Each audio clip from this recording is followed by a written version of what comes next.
Olá, eu me chamo Lara. Estou aqui hoje para apresentar o trabalho que eu fiz, né, junto com o Davi. E aí, nosso tema foi, né, sobre as doenças psicossomáticas, um estudo acerca dos principais sintomas e fatores associados ao seu desenvolvimento, né?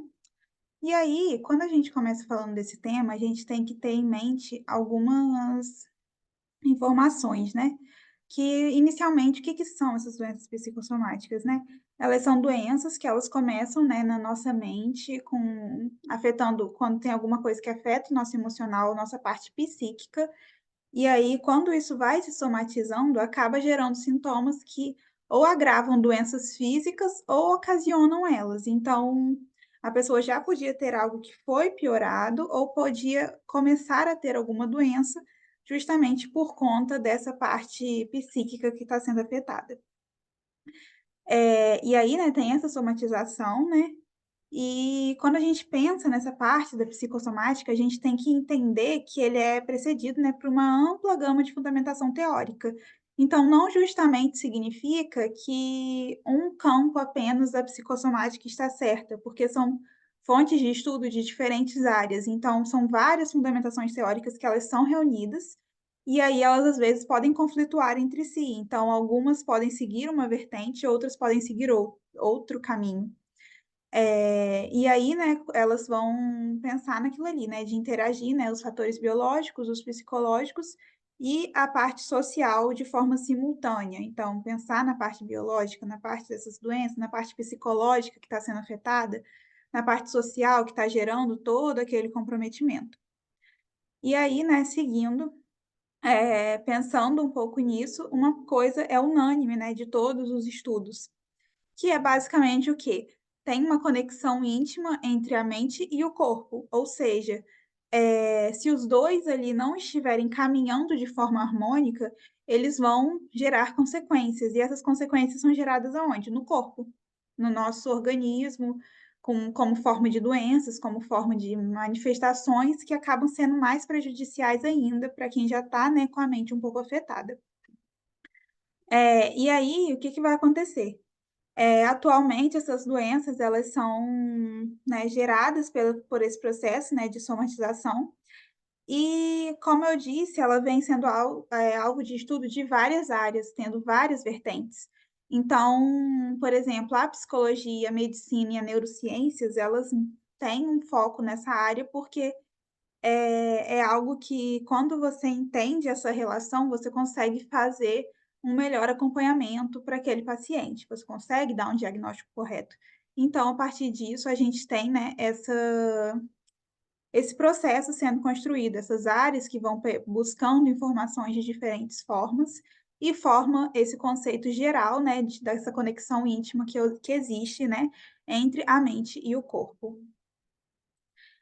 Basicamente, o objetivo desse trabalho, né, ele foi reconhecer ali quais os prováveis sintomas associados, né, às doenças psicossomáticas, e possíveis fatores que vão gerar o seu desenvolvimento, que vão ocasionar aquela doença. E aí, de forma geral, né, teve o intuito de fornecer uma compreensão mais abrangente dessas condições. Da parte da metodologia, né, a metodologia proposta foi uma revisão sistemática literária, teve uma coleta de dados, né, em bancas de dados acadêmicos, que foi o Cielo Brasil, o PubMed e o Google Acadêmico. E os descritores que a gente foi utilizando, né, foram doenças psicossomáticas, sintomas e desenvolvimento. E aí elas foram conectadas, né, pelo operador booleano-end. Inicialmente, né, dos resultados assim que a gente foi encontrando e buscando saber, começou, né, com esse entendimento de que quando você usa o corpo num cenário que acaba, tendo uma dramatização simbólica, né, de problemas que vão se conectando com os fatores emocionais. Então ali o corpo ele fica passivo aqueles aquela dramatização mesmo, aquela junção daqueles problemas que eles vão se conectando, né, por conta dos fatores emocionais e vão gerando aqueles sintomas. O sofrimento psíquico, a gente tem que ter, às vezes, esse entendimento de que ele geralmente está fora do controle consciente, ou seja, as pessoas não conseguem de primeira falar que: "Nossa, tal sintoma que eu estou sentindo é por conta de tal coisa que ocorreu". Não, ele fica fora do consciente. Ele fica lá no nosso inconsciente e vai gerando, né, aquela intensificação, vai se dramatizando, e aí alguns fatores, eles podem estar associados, né, nesse impacto na saúde psíquica, que pode gerar esses problemas. Então, casos de pressão, de violência psicológica, esgotamento profissional é muito comum, as pessoas não reconhecerem que elas estão ficando cansadas, que elas estão ficando esgotadas mesmo naquela profissão que elas têm, e aí acaba guardando tudo no inconsciente e gerando posteriormente, né, essas sintomatologias de doenças mesmo. As autocobranças de querer ser sempre muito bom ou achar que nunca está sendo suficiente, acaba fazendo com que nosso inconsciente ele entenda aquilo e seja, manifestado de formas negativas. Traumas também, traumas de infância, traumas recentes, eles não são muito reconhecidos pelo paciente em si, mas eles são fatores que desencadeiam. E o bullying também, ele é realmente muito importante nesses quesitos. Então, esses fatores, no geral, eles são os principais, assim, que eles geram, né, esse impacto na saúde psíquica. E aí, quando essas coisas vão ocorrendo, elas podem ocasionar alguns sintomas. Como eu disse, estão geralmente aonde? Fora do controle consciente. Então, os sintomas também, as pessoas acabam indo em busca de ajuda médica, achando que estão realmente com um problema, uma doença orgânica, e às vezes é apenas essa parte da doença psicossomática em si. E quais são esses sintomas? Os principais, né? A ansiedade, a agitação, crises de ansiedade recorrentes, que a pessoa não sabe de onde veio, às vezes não tinha antes, e aí começou de forma súbita. A dispneia em si, né? A irritabilidade, as dores crônicas, fadiga, fraqueza. Então, tudo isso é um fator que pode ocorrer após, né, aqueles impactos ali da questão das violências, do esgotamento, tudo isso associado pode gerar esses sintomas. As dores crônicas, muitas vezes, elas são pioradas, né, às vezes a pessoa já tinha algum sintoma e ele foi agravando, foi piorando justamente por conta desse impacto psíquico. E aí existem alguns mecanismos de escape, né, que a pessoa encontra. Primeiro a gente tem, né, aquela questão da racionalização, de achar que de realmente racionalizar tudo aquilo que está acontecendo e não entender que pode ser algo mais interno ainda, que não esteja apenas na parte física, né.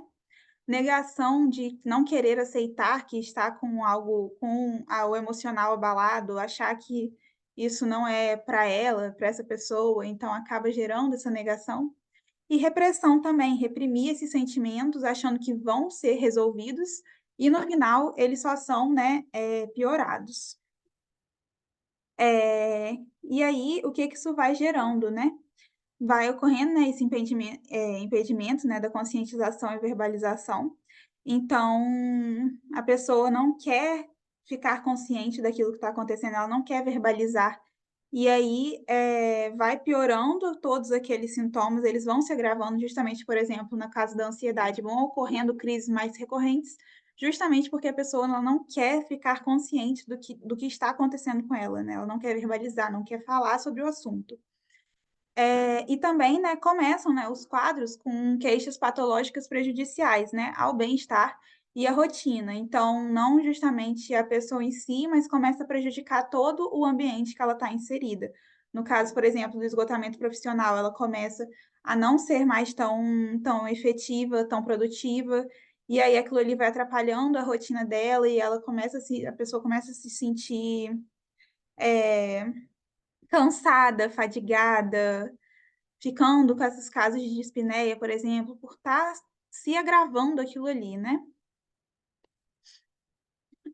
Em conclusão, assim, inicialmente a gente tem que entender que tem algumas circunstâncias que elas ocorrem de forma muito rápida.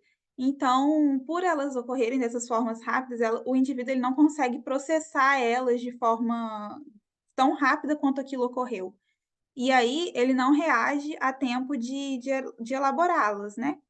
E aí o corpo dessa pessoa ele vai ficando passivo, né, ele vai ficando ali, realmente passivo, né, diante daquelas transformações que estão ocorrendo. E aí, posteriormente, eles podem ocasionar, né, essas patologias. E algumas coisas são importantes da gente enfatizar aqui, principalmente porque os sintomas eles são individuais, ou seja, não é porque uma pessoa está com essa doença psicossomática em desenvolvimento que ela vai ser igual a outra. Então cada um tem a sua particularidade, cada um tem a sua forma de desenvolver aquilo ali, e aí eles podem, né, ser sistêmicos, então, afetar o sistema geral da pessoa e desencadeado de inúmeras formas. Então, como eu disse, questão de trauma, questão de esgotamento, questão de autocobrança, são formas que aquele sintoma eles pode começar a se desenvolver. Então, cada um realmente tem a sua particularidade, é importante a gente ter isso em mente.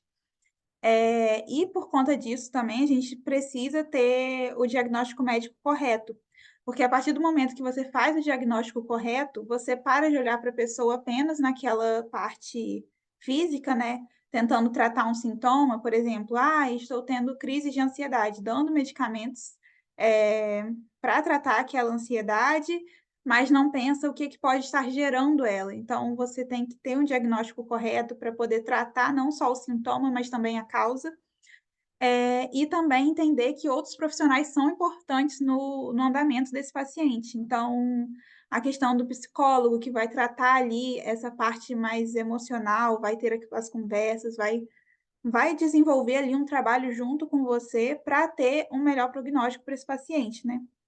E justamente isso. O melhor prognóstico tem que ocorrer e o tratamento também, porque a partir do momento que você associa outros profissionais, você consegue fazer um tratamento mais adequado e, possibilita uma melhor forma de evolução daquele quadro, né, daquele paciente. Enfim, eu sou a Lara, né, e eu que apresentei o trabalho hoje. Muito obrigada pela atenção.